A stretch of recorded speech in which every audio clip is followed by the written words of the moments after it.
Welcome to my channel, Sunshine Shoulders. I'm Calvin. Thank you so much for stopping by today. I got a special guest, Matt Johansen, from a Real Good Feeling vlog.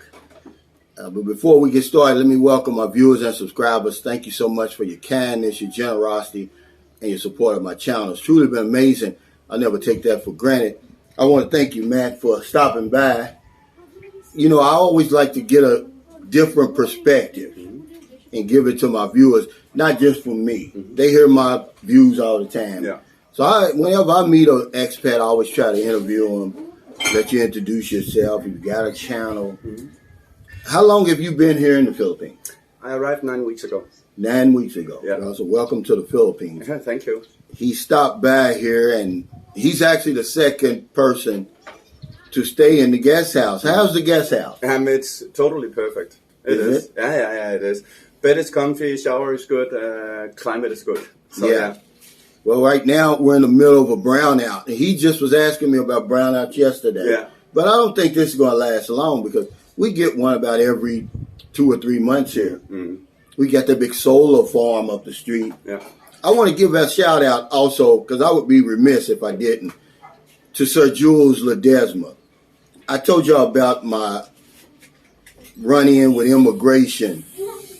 And it was only after dropping his name, that's my ace in the hole, that they let me through. Yeah. I mean, their jaws hit the ground. Their chin hit the ground when I said, hey, you know, I know I'm Barcata and the Jules. I'm a friend of Jules. You know him? Yeah. I said, he lives right up the street from me. And I said, do you think that he would associate himself with me if I were exploiting Filipinos? Not really. And Not really. so thank you, sir. It's always good to have somebody with his power in your corner for you versus against you. Yeah, Okay, so sure, thank you, sir. I really appreciate that. So the guest room is okay. You like that? It's better than okay, for sure. Yeah. It is. Where have you been since you? I was sitting home like so many other foreigners sitting at home for 2 years, planning to go here, and therefore following you and a lot of other vloggers. And therefore I chose to start in the Dumaguete area. I didn't live in Duma. I was living in Sibulan and Valencia. So I stayed there for 4 weeks, and then I had a week in Sigigor. Then coming back to Valencia for a week. Then I've been traveling Cebu for 10, 12 days. Yeah. And now I'm here. So give us a little background. I know you're from Denmark. Yeah. You're the first Danish person I've ever met. And that's not a put down. It's just, hell, I've never been to Denmark. No. I even had to ask you what the capital was. Yeah, exactly. It's Copenhagen, but of course I've heard of Copenhagen. Yeah. What would bring somebody, so it's the same things going on in Denmark as going on in America, the prices, everything going up? Everything is going crazy, yeah. The gasoline in our place has been up at about 140 peso per liter. Wow. So it's totally crazy as well. But it's coming a little bit down again now, but that was when it was at the highest a few weeks ago. Wow. But so things are crazy there. But a background about me, I'm 48 years old. And some can say that that's an early age to run away and retire somewhere. It has always been a dream of mine to retire in a tropical place. And sadly, I had an accident about 5 years ago at work. They tried to help me for about 4 years. And in the end gave up that the symptoms I'm having are not really able to be medicated or anything else. So they decided to give me an early retirement. Oh, wow. So I'm fully retired, and the Philippines is one of the few countries in the world I can go to and actually bring my entire pension. So that's why I'm here now, traveling. My plan is to stay here the first visit for 11 months. 11 months. Yeah. Traveling all over. I'm having my daughter. I'm having 2 daughters, being 20 and 23. And one is coming in September to visit me, and the entire family plans to come in December to visit me. Wow. So I'm having a total backing family that are really supporting me in trying this out. Yeah. See, we've got that in common where we've always dreamed of living in a tropical place. Yeah. ever since I was 10. And I went to school, my hands were froze. I didn't even know a place like the Philippines existed. But I said, I'm going somewhere where it never gets cold. Yeah. And you came over here and got some of that free money that I talk about. See, your money goes further here, right? Yeah, it does. It's almost as if they gave you a raise on your pension the minute you got off the plane. Yeah. But something that's a little bit different between you and most of the guys that come over here, you've got the support of your family. Yeah. See, when in America, if you tell somebody you're coming to the Philippines, even for a visit, man, they're going to bash you. Yeah. What are you doing going over there? Yeah. You're taking advantage of those women. Yeah. They think it's all about women over here. Yeah. But it's much more than that, right? And that's not at all my initial reason for being here. Of course, I hope one day to find a sweet Filipina I can share my life with. Yeah. But I have been traveling now these 3 islands. And of course, when you are traveling, you do meet people. And I'm as much as possible staying away from foreigners. I want to be with Filipinos and have the true Filipino experience. Okay. And of course, you're meeting girls or women who are showing interest. But for now, I'm not really more than maximum 10 days at the same place, and then I'm moving on. And that's not really fair to anyone. So I am concentrating about traveling, trying to find the right area, city, to where I want to live. That's what I want to do the first, 3 to 6 months, finding out where I want to be. And when I found that place, then maybe something else can become a topic. So you're right out of the Sunshine Shoulders handbook. I suggest to guys, don't make the woman your priority. Come over here and get settled first. See, you're doing exactly what you should do. Coming over here, letting the dust settle, finding you a place that you're comfortable with, where you want to put your roots down. Then go from there. Obviously, there's women interested in you, man. Hell, you're young. You're one of the youngest guys out over here. I met a guy, Franz, the other day. He was 49. Then my other friend, Franz, down in Cebu right now, I think he's 43, 42. So, you're not going to have that problem. And that's why I suggest to guys, because I only give suggestions. I don't give advice. No. You're grown, you can do whatever you want to do, but that's going to be the least of your worries. What type of work were you doing in Denmark? I have been doing a lot of different things. My mom was actually a ballroom dance teacher. Ballroom dance? So I did that as a kid for 15 years. And then I decided to start teaching as well. Did that for 17 years. Wow. Then I got divorced. And I needed a job, all this teaching stuff is afternoon, evening work. And I got divorced and I was having my kids every second week. So I needed to change work to be able to actually be home when I had my kids. Okay. So I decided to do education as electrician.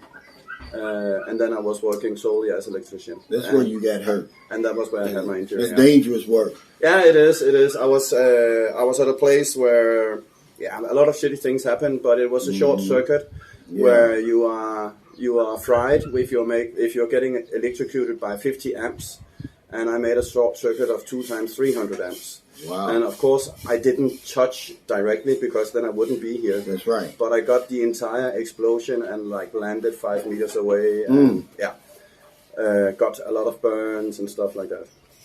I noticed that you riding a motorcycle. Yeah. I don't drive here, and I have to tip my hat to you for driving. Several of Marilyn's friends and a young lady that I consider my friend, she died about 3 days ago. She was worked for the LTO office. She drove real slow on the road. Somebody ran her over, man. It's so sad, really. Have you had any problems driving? I know you drive on like the main thoroughfares, though. You don't do a lot of driving in the city, do you? Yeah, I've been driving in Cebu City, so I have done that as well. But I have had my bike for these 8 weeks. I have been driving 4,500 kilometers. Wow. So I drive a lot, and I like it. But of course, I have had incidents where it has been close calls, and I didn't really trust it before I came here. But people who are here, they are very much saying that it's not a question about when, it's not a question about if you are having an accident, it's a question about when you are. I am seeing at least once a week, I'm seeing a pretty severe accident on motorbike. I have had 4 very close calls with hitting dogs myself. So that's every second week I'm almost hitting a dog. So it's actually the street dogs that are the biggest problem. At night or day? Yeah, also daytime, especially when driving in. When I was in the Valencia area, driving up the mountains there, suddenly just out of nowhere a dog is coming out of the grass, and you are driving just a meter away from that tall grass. So you are really having some close encounters. It's a lot of stray dogs here. You've seen that, right? Yeah, man, and it's more severe actually here in Negros than it is in Cebu. I know some areas, and people might not like that, but some areas of Cebu, there are these people driving around gathering all the street dogs, and if nobody's coming to claim it, then it's being euthanized. And and that's why there are not so many street dogs in those areas. You saw it with your own eyes, or somebody told you that? No, it was one of the locals who told me that. Told you that? Yeah. Oh, okay, but I just want to let my viewers know, if you decide to drive over here, it's dangerous. It is. I've only been back in St. Carlos City less than 2 years, and Maryland's had 4 of her friends in serious accidents. 3 were dead, 3 were killed, and 1 had a brain injury. Yeah. She's not 100% yet. A lot of people, they'll just walk out in the middle of the street. Have you seen that? Yeah. In traffic. Yeah. So there's a lot of people. I think in Manila, something like 4.5 people per day that get run over and killed in the road. Yeah. It's probably the most dangerous place in the Philippines. Yeah. It's not the rebels. You're not going to get kidnapped. You're probably going to get run over crossing the street. That's just the fact. The most severe accident I saw was actually 2 young people driving under a tree. Only driving about 20. They just came from a side road. And then there's suddenly a huge branch breaking off that tree and landing directly down on them. And the girl, she was laying unconscious for more than 5 minutes.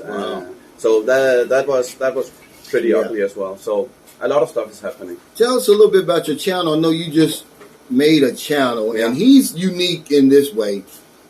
He's like me, in a way. Okay, when I made my channel, YouTube owed me $53 or something, but you have to have $100 before they'll pay you. So I said, I want my $53, so I said, well, I'm gonna start making videos, not realizing that they had changed everything.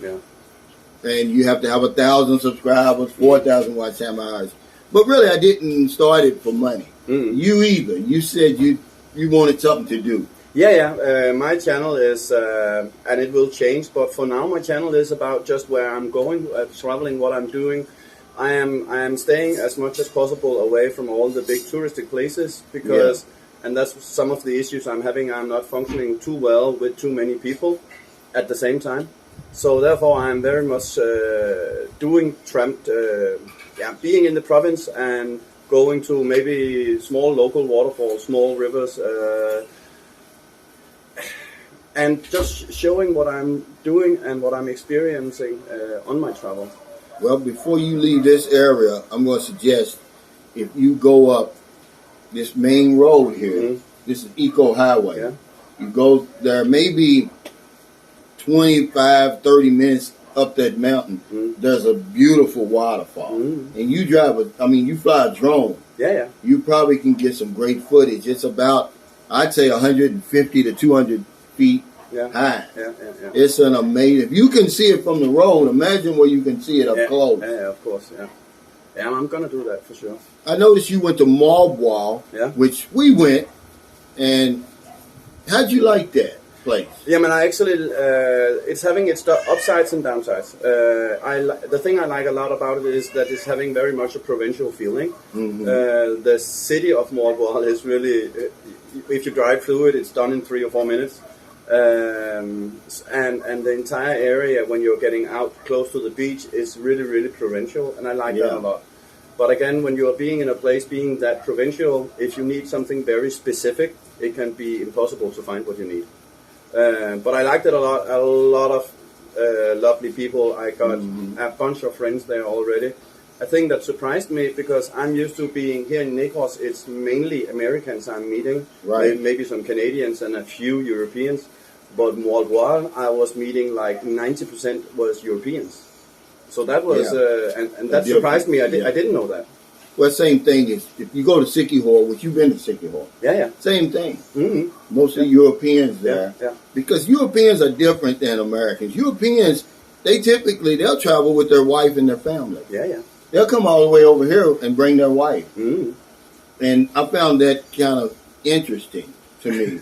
Because an American would never do that unless he worked here. Yeah. And he had to bring his wife and kids. Yeah. He would never think to bring his family to the Philippines. Somehow you can say, why bring sand to Sahara? Yeah, right. Yeah. That's right. Now, I'm going to tell you something. You came to St. Carlos City the right time. Yeah. It's Charter Day today. Mm-hmm. Later on tonight and then for the rest of the weekend, it's just going to be fiestas, a festival. You're going to get some good footage if you want that for your channel. Yeah. And I'm going to tell you guys something. Go to his channel. It's a real good feeling. One thing he has over a lot of vloggers, this guy's got major equipment. Not a whole lot, but really good equipment. He gave me some ideas because I thought what you had was very expensive, but really not. No, it's not that good. And you're going to notice that right up the top. His audio and his video is very good. Mm-hmm. Now, my stuff's raw, you know, and I'm not really going to change anything, but I could go for that little camera you got. Yeah. That thing goes backwards and forwards and with the mic. Yeah. Because, you know, sometimes, like right now, we're getting a breeze. Mm-hmm. It's probably not going to be on here, though, but I don't think so. a lot of times when I'm walking around, you'll hear it. Yeah, I don't like that. Yeah.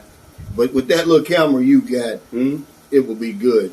So you're just basically going around sharing your experiences. But if you're going to make it here in the Philippines a lot of times, especially a small channel, at least until you're able to get some footage, you're going to have to talk about relationships.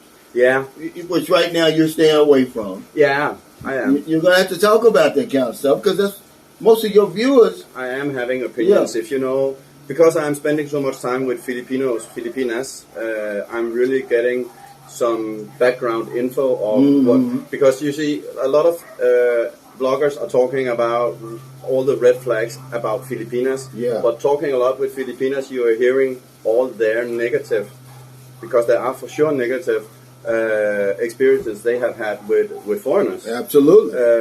And I have met two who has been telling me stories where I'm sitting there listening and I feel embarrassed to be a foreigner. So yeah, I will do some videos talking about that subject as well, but it's not. I'm not a dating channel. I'm not how to find a Filipina channel. Right. It's enough for that. Yeah. I do one every now and then because my viewers want it, and I give them what they want. But it's just so much more to this country. How have you handled the heat? Because you know. Yeah, I mean, it hasn't been from 1 to 4 p.m. If I am out, then I'm usually on my bike, so I'm having the wind. Get some wind. Yeah, exactly. But I have adjusted fine to it. It's actually, I was fearing that it was worse than it actually is. The humid days, they are really killers. Absolutely. Yeah, they are. But I feel good about it. I do. Yeah, see, that's one thing I tell guys. Stop listening to people. You got to come over here and experience it for yourself. Oh, is it the heat? I don't like the heat. I don't like this. I don't like that. All the woman's family is going to ask me for money. Until you get over here, boots on the ground, you don't know what you're going to experience. No. Most of the time, it's going to be the opposite of what you're hearing. That's why I call my stuff the nitty gritty, because I'm going to tell you really what I'm experiencing. Okay, how I'm really living. You may see something different, but you're not going to say, oh, Calvin, he was pulling my leg. Okay? No, it's the same thing. I have already had to admit on my channel that when I came here, I was convinced that I wanted real province. And I then tried that, especially on Sikihor. That's really province. But Sikihor wasn't for me. For me, Sikihor is a place, if you're having a nice woman to bring with you, you can have some nice days there and stuff like that. But being a single guy in an area, being that province, it wasn't for me. So I found out that I actually need to maybe live in the outskirts of a city. So I'm having short time to getting what I need, but being very close to nature as well. So I already had to change my view on what it actually is I'm looking for. That's right. And those things you are not finding out before you're here. Yeah, see, I tell a lot of guys, they always say, oh, I'm going to live in the province. You don't really know what the province is like for real. No. It's nothing like you think it is. You see these nice videos and everything. It's really remote. It is. In some provinces, it's like the jungle, really. And then you got all kind of different provinces. You got the mountain province. So until you get over here, you're not really going to be sure. No. And I'm glad you brought that up. It makes a lot of sense. Yeah, it does. And it goes with women. It seems to go with food. You know, they seem to think that the food here is not good.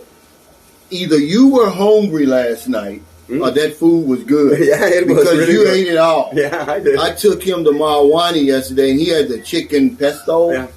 It was good. It was really good. For sure, yeah. It was good. And people think I always take them there because it's some of the best food that you're going to eat in a restaurant in the Philippines. Yeah. Now, Marilyn's mother's a great cook, but they eat too much here. I didn't realize that. I mean, they eat, it's clockwork. Yeah. Breakfast, then here they bring you lunch. I'm not even hungry. The lunch is done, right? Yeah. I'm not hungry. No. So I'll let them eat that, and then maybe, 3 or 4, I might eat dinner or something. Yeah. And I'll be done. I drink a tea, and then I'll go to bed. But, yeah, they eat, and then they'll have merienda. Then they'll have snacks. Yeah. And if you don't be careful over here, man, you're going to gain some weight. Yeah, It'll shock you. And that's what it shocked me. So thank you so much, man. I really appreciate it. I just like to get another viewpoint. People hear my viewpoint all the time. Yeah. But you're going to do fine here. And 11 months is a long time for you to decide It is. what you want to do. Is. I think that when people are getting here, I think one of the most important advices to give is that people should be ready to adapt to change their mind. You might come with some ideas, and you really have to be careful not to be too set on what you were thinking of before coming here, because things are so different. Even if you really research good, you will still get surprised. And if you're not able to work with those surprises, then it will maybe become something negative, and you will not feel good about it. You'll probably end up going home. But see, I call that Western thinking. Yeah. And it takes a while. You're not going to come right over here and get rid of that. No. But that's what I call Western thinking. It causes us a lot of problems. We think that people do things the same way as we do at home, but we don't. Yeah. And you come over here, you're going to be shocked. Yeah.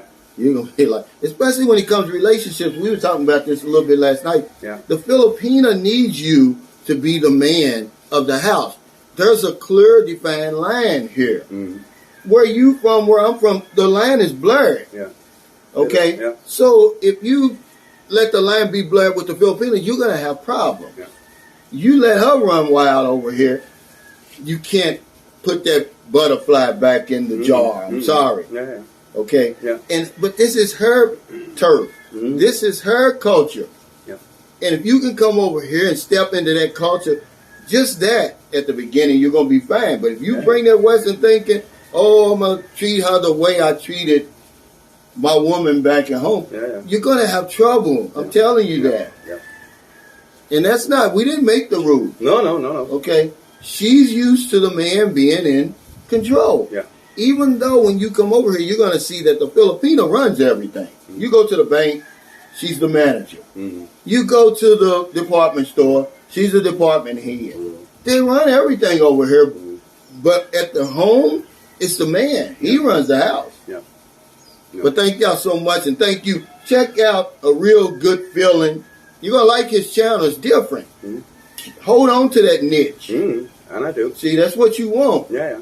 It's a bunch of the other stuff that the Filipinos are taking over the relationship channels anyway. And they can tell it better than we can. Yeah. See? But check him out. He's got good audio, good video. He's a great guy, too, by the way.